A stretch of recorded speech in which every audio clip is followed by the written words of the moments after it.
लेकिन बहुत वक्त तो हुकूमत बनाए हुए भी हमको हो गया उत्तर प्रदेश में,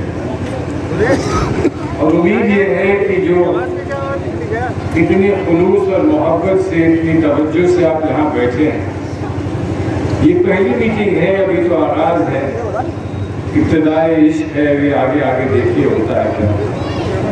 और आज यहाँ नवेदिया में हमारे अध्यक्ष महोदय, ये जो गुलदस्ता आपके सामने पेश हुआ है, इस गुलदस्ते में ऐसे खूबसूरत फूल हैं, बघेल जी हैं, हमारे भाई तौफीक मियां हैं, हमारे साथ जिन्होंने काम किया, हमारे विधायक रहे और बड़े मजबूत विधायक रहे, गजराज सिंह जी यहाँ हैं, सतीश शर्मा जी हैं। हम तो चाहते थे कि सतीश शर्मा जी ये बताएं, हम चाह रहे थे कि सतीश शर्मा ये बताएं कि किस तरह से फूलों को गुलदस्ते में बांधा जाता है, क्योंकि ये सही है कि हिंदुस्तान में प्रबुद्ध वर्ग, पिछड़े वर्ग, माइनॉरिटीज के लोग, अल्पसंख्यक लोग और वो लोग जो अपने आप को हमेशा से पिछड़ा पाते हैं, उनको किस तरह से गुलदस्ते में बांधा जाता है, बैठाया जाता है। साथ हमारे अफरोज मियाँ भी हैं, हमारी यहाँ बहनें भी हैं। अभी 40% जमीन नहीं मिली है इनको। अरे तो में सिर्फ 2 ही हैं अभी तो 40% देने का प्रतिज्ञा जो हम लेकर यहाँ आए हैं उसको हम देखेंगे, और जब तक चुनाव आएगा तो मैं ये समझता हूँ कि ये हमें 40% महिलाएं यकीनन दिखेंगी, अवश्य दिखेंगी।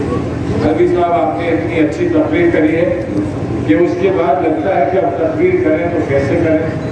हमारी रेशमा भी यहाँ बैठी हैं, सब कल, आज और कल का किस्सा है। यहाँ बहुत सारे कल के लोग हैं, बहुत सारे लोग आज के हैं, बहुत सारे लोग आने वाले कल के हैं।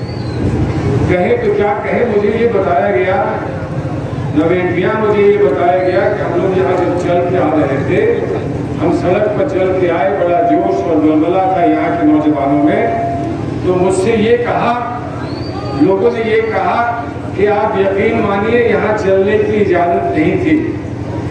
मैं कहा क्यों, गाड़ी नहीं आ सकते हैं यहाँ? कहा अरे गाड़ी को तो छोड़िए, यहाँ आने की ही इजाजत नहीं थी। तो कौन था? मुझे लगा ऐसा कि अंग्रेजों के ज़माने में ऐसा हुआ होगा कि अंग्रेजों के ज़माने में हिंदुस्तानियों को आने की इजाज़त नहीं थी। बहुत जगह देखा गया है। कभी महात्मा गांधी के साथ साउथ अफ्रीका में भी ऐसे हुआ था कि गाड़ी के डब्बे से, रेलवे के डब्बे से उन्हें उतार दिया गया था ये कहकर कि हिंदुस्तानी यहाँ नहीं बैठ सकते। लेकिन पता लगा ये यहाँ पर जो निज़ाम था वो अंग्रेजों का नहीं था, यहीं के लोगों का निज़ाम था, ये बताया गया। तो जिनका निजाम ये था, उस निजाम को बदलना है तो एक सवाल उनसे पूछना होगा कि बताओ तेरे साथ क्या सलूक किया जाए, तुझे छोड़ दिया जाए या तुझे मार दिया जाए। इसलिए कह रहा हूँ, मैं इस बात को इसलिए कह रहा हूँ कि कभी कोई हमसे ये पूछे कि आपका झगड़ा, आपकी लड़ाई, आपका मुकाबला किससे है, तो यकीनन क्योंकि हिंदुस्तान में और उत्तर प्रदेश में भारतीय जनता पार्टी की सरकार है, तो हम ये माने कि हमारा मुकाबला उनसे है। लेकिन भाई ये भारतीय जनता पार्टी की सरकार कैसे बैठी, कैसे कब्जा किया इन्होंने हिंदुस्तान पर? क्या वो कब्जा करने के लिए वो पार्टियां जिम्मेदार नहीं है जो आपके पास आकर कहा करती थी कि हम आपकी हिफाजत के लिए आपके साथ चलेंगे और आपको मकबूलियत दिलाएंगे? क्या ये वो पार्टियां नहीं है? टुकड़ों में अगर हम बटे तो इन पार्टियों की वजह से बटे, और अगर हमको भारतीय जनता पार्टी को शिकस्त देनी है तो हमको इन पार्टियों को अपने सामने से हटाना पड़ेगा, नहीं तो भारतीय जनता पार्टी को शिकस्त देने का सवाल नहीं उठेगा। मैं तो सिर्फ इतना ही कहता हूँ कि ये मंसूबे लिए बैठे हैं, ये छोटी छोटी पार्टियों वाले उत्तर प्रदेश में है, बिहार में है और जगह है, वो ये मंसूबे लिए बैठे हैं कि हम किसी तरह से टुकड़ों को जोड़ कर अपना घर बनाए रखते हैं। तो उनको एक जवाब देना चाहता हूँ रामपुर से, और रामपुर से बेहतर कोई जगह नहीं है जवाब देने की। और जवाब ये देना चाहता हूँ कि तुम नाहक टुकड़े चुन चुन कर दामन में छुपाए बैठे हो, तुम नाहक टुकड़े चुन चुन कर दामन में छुपाए बैठे हो। शीशों का मसीहा कोई नहीं, क्यों आस लगाए बैठे? अरे मसीहा की तलाश है, मसीहा की तलाश है तो बहुत दूर नहीं जाना। अरे यहाँ बड़ा मसीहा भी बैठा है, यहाँ छोटा मसीहा भी बैठा है, यहाँ बड़ा नवाब भी बैठा है, छोटा नवाब भी बैठा है। लेकिन सच्ची बात है कि ये ऐसा नवाबी खानदान है जिसने ये माना कि हुकूमत आपकी है, ये तो सिर्फ आपकी हुकूमत को अंजाम तक पहुंचाने के लिए आपकी खिदमत में यहाँ हाजिर हो। और इसलिए आज जब आए हैं, हमारा मकसद यहाँ प्रतिज्ञा यात्रा का था, लेकिन यहाँ पहुंचकर नावेद मियाँ मैं सच कह रहा हूँ कि प्रतिज्ञा यात्रा ही भूल गए हम, और हम यहाँ और बातों पे तकरीर करने लगे, आपकी खूबसूरती पे तकरीर करने लगे, आपके वजूद पे तकरीर करने लगे, आपकी कामयाबी और सफलता पे तकरीर करने लगे। वापस जाकर हमसे ये सवाल ना हो गए तो प्रतिज्ञा के लिए थे और करके क्या आ गए हो, तो इसलिए प्रतिज्ञा पर ये जरूर कहना पड़ेगा। नावेद मियाँ को तो भूल जाइए, इनसे 40% नहीं छीनेंगे, लेकिन महिलाओं को 40% यकीनन देंगे। ये हमको प्रतिज्ञा आप तक पहुंचानी है। प्रियंका गांधी जी ने ये कहा, और मैं तो कह रहा हूँ कि आज से रामपुर से ऐलान कर दीजिए, प्रियंका गांधी अब प्रियंका गांधी नहीं रही, वो तो प्रतिज्ञा गांधी हो गई है। अब तो वो जैसे गांधी जी ने अपने वक्त में हिंदुस्तान को बदलने के लिए एक नया नमूना पेश किया था कि हम किस तरह से अंग्रेजों से लड़ेंगे, आज लगता है कि प्रियंका गांधी जी ने उसी तरह से निजाम को बदलने के लिए इतने दूर तक देखकर ये कहा है कि हम महिलाओं को 40% देंगे। और ये सिर्फ इसलिए नहीं कि 40% हमको महिलाओं का वोट मिल जाएगा, नहीं, ये बात नहीं है। महिलाओं को 40% देने की बात इसलिए करी कि हम नफरत से लड़ नहीं पा रहे, हम यहाँ बेरोजगारी से लड़ नहीं पा रहे थे, हम यहाँ पर लोगों के दर्द को दूर कर नहीं पा रहे थे। आखिर 30 साल हो गए हैं, आप और हम इस कोशिश इस जस्तजू में लगे रहे कि किसी तरह से निजाम बदले। तो प्रियंका जी ने कहा कि आप लोग एक बात सुनो, अगर कभी चोट लगती है तो कहाँ बच्चा भागता हुआ जाता है और माँ के सामने हाथ रखकर कहता है, माँ जरा छूट दो, बड़ी जलन हो रही है, मेरा हाथ ठीक हो जाएगा। जब किसी के चोट लगती है तो मरहम लगाने वाला, पट्टी लगाने वाला घर में कौन होता है? जब खाने की भूख लगती है, जब प्यास आती है, तो फिर कौन प्यास बुझाने के लिए और खाना परोसने के लिए आपके लिए फौरन जाकर चूल्हे के सामने बैठ जाती है। लेकिन आज हमारा यकीन है, हमारा विश्वास है, आज हमारी उम्मीद है, आज हमारा संकल्प है कि अब सिर्फ मरहम लगाने तक नहीं, बल्कि हमारे उत्तर प्रदेश के लिए इलाज करेंगी, हमारे उत्तर प्रदेश के लिए नया निजाम देंगी। इसलिए 40% हम भागीदारी महिलाओं को दे रहे हैं। और देखेंगे कि आज अगर 40% महिलाएं कामयाब होती हैं तो उसको और आगे बढ़ाएंगे। एक दिन ऐसा आएगा कि महिलाएं हमसे आगे चलेंगी, हमसे कंधा से कंधा मिला के चलेंगी, और उत्तर प्रदेश में यकीनन एक परिवर्तन आएगा। एक महिला की जब बात करी है, माँ बेटी की बात की है, तो उसको जोड़ना चाहता हूँ तासुब से, उसको जोड़ना चाहता हूँ उस तसव्वुर से जिससे कि हम अपने माशरे में तब्दीली ला सकते हैं। देखिए, यहाँ हिंदू भी हैं और मुसलमान भी, सभी लोग हैं, सब साथी हैं, और यहाँ जो चल कर आए हैं उसमें भी हिंदू और मुसलमान सब साथी। लेकिन एक बात बताएं, आप कभी जाइए किसी हिंदू के घर और कहिए, भैया एक बात बताओ, इस दुनिया में अगर स्वर्ग ढूंढना हो तो कहाँ मिलेगा? आप लोगों ने कहीं स्वर्ग तलाशा है जो आप मुझे जवाब दे पाए? सच्ची बात यह है, जवाब ये मिलेगा कि माँ के चरणों की धूल अपने माथे पर लगा लो, तुम्हें स्वर्ग मिल जाएगा, इसी दुनिया में स्वर्ग मिल जाएगा। तो हिंदू ने तो कह दिया, मुसलमान से पूछें कि जन्नत कहाँ मिलेगी इस दुनिया में? यही कहा जाता है ना कि अपनी माँ के तलवे के नीचे तुमको जन्नत मिल जाएगी। तो जहाँ माँ का ऐसा वजूद है हमारे मुल्क में कि तलवे के नीचे जन्नत है और चरणों की धूल में स्वर्ग है, तो वहाँ हमने अगर 40% इनके लिए जगह बना दी तो कौन सी बड़ी जगह बना दी? हमने तो ये कह दिया कि हम चाहते हैं कि स्वर्ग और जन्नत उत्तर प्रदेश के कोने कोने में खड़े होकर ऐलान करते, क्या आओ मेरी आगोश में आओ, मेरे पास आओ, मेरे करीब आओ। मैं उत्तर प्रदेश में बदलाव देखते रहूंगी, उत्तर प्रदेश में एक नया निजाम बना के रहूंगा। लेकिन माँ की ही बात हुई तो आपसे एक बात और पूछूं कि माँ अगर बीमार हो जाए, बच्चा कहीं बीमार हो जाए और आपको अस्पताल में ले जाए, आप उसको अस्पताल में ले जाए और वहाँ आपसे कहा जाए कि खून की जरूरत है, तो भाई किस सड़क पे चल सकते हैं, नहीं चल सकते हैं, ये तो हमें पता चल गया रामपुर में। लेकिन हमें ये नहीं मालूम कि रामपुर में कहीं खून की कोई दुकान है जहाँ हिंदू का खून मिल जाता है और मुसलमान का खून मिल जाता है।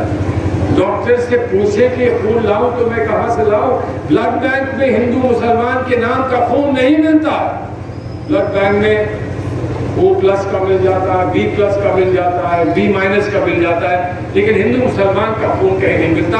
हिंदू मुसलमान का खून मिलता है तो अपने पड़ोसी के पास से मिलता है, और जब पड़ोसी के खून को लेकर आप अपने बच्चों की रगों में पहुंचाते हो, अपनी बूढ़ी माँ की रगों में पहुंचाते हो, तो मजहब बदल नहीं जाता, ईमान बदल नहीं जाता, वो सिर्फ आपका रिश्ता और पुख्ता हो जाता है। आपका रिश्ता इस बात का पुख्ता हो जाता है कि आपका खून आपके भाई की, माँ की रगों में दौड़ता है, बच्चों में दौड़ता है, आपका रिश्ता और पुख्ता हो जाता है। तो किस बात में हिंदू मुसलमान में अलग अलग रास्ते हैं? गंगा के ऊपर से, गंगा से हम गुजरते हुए यहाँ आए हैं, गंगा और जमुना से गुजरते हुए आए हैं। आपके पड़ोस में भी नदी है, लेकिन गंगा की बात इसलिए करता हूँ कि गंगा के किनारे हम फरुखाबाद में रहते हैं, तो वहाँ हिंदू सुबह जाकर स्नान करते हैं गंगा में। पूछो क्या किया आपने? तो कहते हैं कि हमने पुण्य का काम किया है, अपने सारे पाप हमने धो डाले।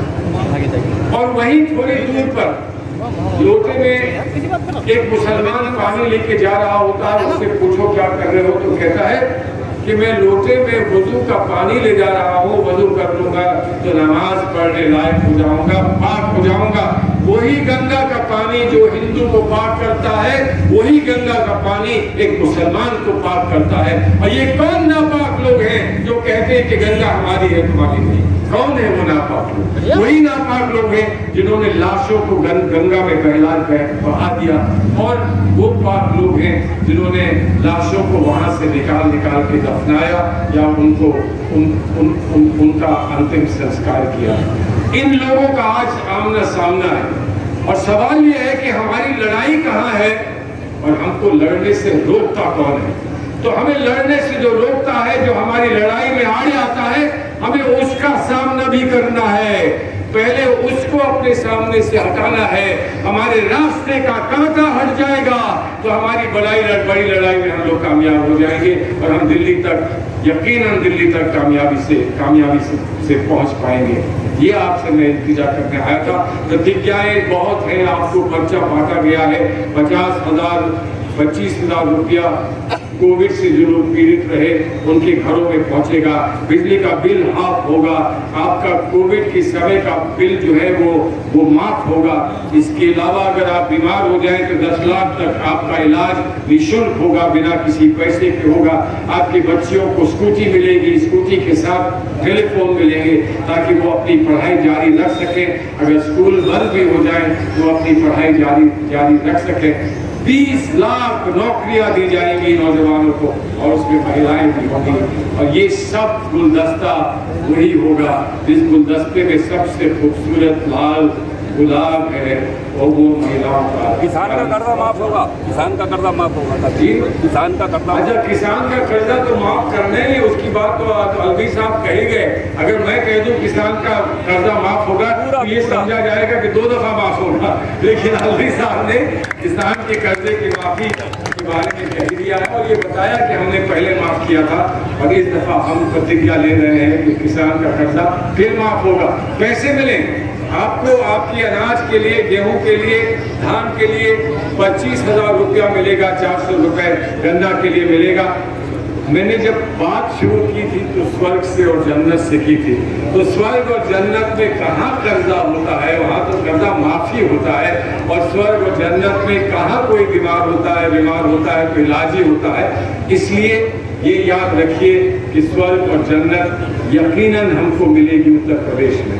अब वो ऊपर वाला स्वर्ग जन्नत जो है वो अलग बात है, उस पर तो कोई बहुत पहुंचा हुआ आदमी ही हमको बता सकता है। लेकिन जमीन पर जहां हम चलते हैं उस जमीन पर किस तरह से उसको एक चमन बना सकेंगे, खूबसूरत चमन अपने लिए बना सकेंगे। और मैं मानता हूँ उसकी शुरुआत रामपुर से ही होगी। और अच्छी बात यह है, रामपुर का नाम ऐसा है कि ये कमबख्त लोग हर जगह के नाम बदल रहे हैं, रामपुर का नाम बदल भी नहीं सकते। अगर बहुत बदलेंगे तो क्यों बदल देंगे, नाम तो नहीं बदल सकते। लेकिन देखते हैं कि इनकी नीयत क्या है, देखते हैं कि इनकी नीयत क्या है कि ये हर जगह नाम बदल रहे हैं, तो यहाँ भी क्या वो नाम बदलने का प्रयास करेंगे। इतने कंफ्यूज लोग हैं, इतने उलझे हुए लोग हैं कि वो जानते भी नहीं कि उन्हें आखिर करना क्या है और कैसे करना है। देखिए, वक्त बहुत हो गया है। वैसे तो आपसे लंबी बात हुई थी, बहुत अरसे बाद मैं यहाँ रामपुर में आया हूँ। कम से कम इस तरह की गुफ्तगू रामपुर में बहुत अरसे बाद हो रही है। और मैं जानता हूँ कि आप लोग पाबंदी से घंटों बैठ सकते हैं और आपसे लंबी गुफ्तगू हो सकती है, लेकिन एक वायदा है कि हम फिर आएंगे। आज तो ऐसा मैंने कहा, इब्तिदाई इश्क है, आगे देखिए होता है क्या। हमें तो जाना है सितारों तक और आसमान तक पहुंचना है। लंबी हमारी लड़ाई है, उस लड़ाई को हम अंजाम तक पहुंचाएं, हम कामयाब हो, इसकी आपसे दुआ चाहता हूं। और आखिरी बात यह, क्योंकि इलेक्शन की बात छेड़ दी गई, हमजा मियां ने इलेक्शन की बात छेड़ दी, तो इलेक्शन में एक बात बताएं आपको, बहुत इलेक्शन में बहुत चर्चा होती है कि आपका सिंबल क्या है, आप किस सिंबल पे इलेक्शन लड़ेंगे। अरे भाई, आपका सिंबल तो बहुत उम्दा सिंबल है, हाथ का सिंबल। और ये ऐसा हाथ है जिस पर आपकी किस्मत लिखी है, लकीरें हैं किस्मत। इन लकीरों में एक लकीर नावेद मियां के नाम की और खींच देना तो आपकी किस्मत यकीनन बहुत बेहतर हो जाएगी, बहुत अच्छी हो जाएगी। और ये ऐसा वैसा हाथ नहीं है, ये कोई मामूली हाथ नहीं है। ये हाथ ऐसा है कि वो इलेक्शन के वक्त, इलेक्शन के दिन वो आपके वोटर बूथ तक जाता है और सिंबल तो बाहर छोड़ने पड़ते हैं। हाथ ऐसी चीज है कि वो साथ जाती है, उसको कोई हटा नहीं सकता, उसे कोई हटा नहीं सकता। और ये वो हाथ है जो देखिए ऐसे उठता है, दुआ का हाथ बन जाता है, प्रार्थना का हाथ बन जाता है, ऐसे बढ़ता है तो दोस्ती का हाथ बन जाता है, दान दे देता है ये हाथ। और जब मुट्ठी बन जाता है तो ये शक्ति बन जाता है, ये कुव्वत बन जाता है और जवाब देना जानता है। तो इस हाथ पर उम्मीद करता हूँ कि इस हाथ के पंजे पर आपका वोट पड़ेगा।